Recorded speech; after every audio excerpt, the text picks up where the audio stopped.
नमस्कार भाऊ, नमस्कार. तुमचं नाव सांगा. शिवराज नारायण शिंदे, राहणार जांभई, पोस्ट रेलगाव, तालुका सिल्लोड, जिल्हा संभाजीनगर. बरं, मोबाईल क्रमांक सांगा तुमचा. 97 30 22 42 45. बरं, कुठलं वाण लावलं तुम्ही मक्याचं? हे आम्ही मक्कीचं हे सीड लावलेलं आहे, भारती सीड 45. भारती 45, भारती सीडचं भारती 45. बरं, काय वाटलं वाणामध्ये तुम्हाला? वाणामध्ये म्हणजे मक्कीचा दाना पण चिचोक्यावानी आहे आणि त्याचं मेन वैशिष्ट्य म्हणजे त्याचं लेंडूर बारीक आहे. लेंडूर बारीक आहे. लेंडूर बारीक आहे आणि मक्का पण चांगली आहे.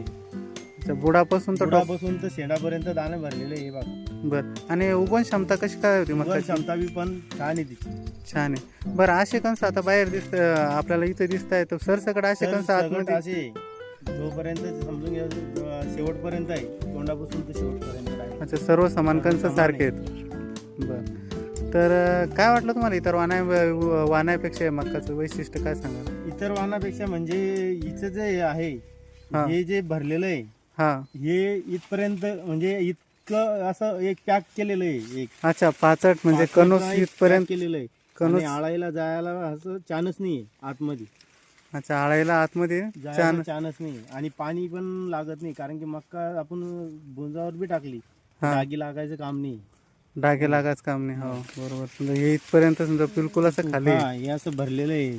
सोला एवढं कमी? इथपर्यंत हे बा कणूस साबूत आहे. अच्छा, बिलकुल बुडापासून तो टोकापर्यंत दाना या मकाचा भरलेला आहे. कलरला बिलकुल लाल, लाल चटक कलरला. कलरला लाल चटक आहे. लेंडूर अतिशय बारीक आहे. हा.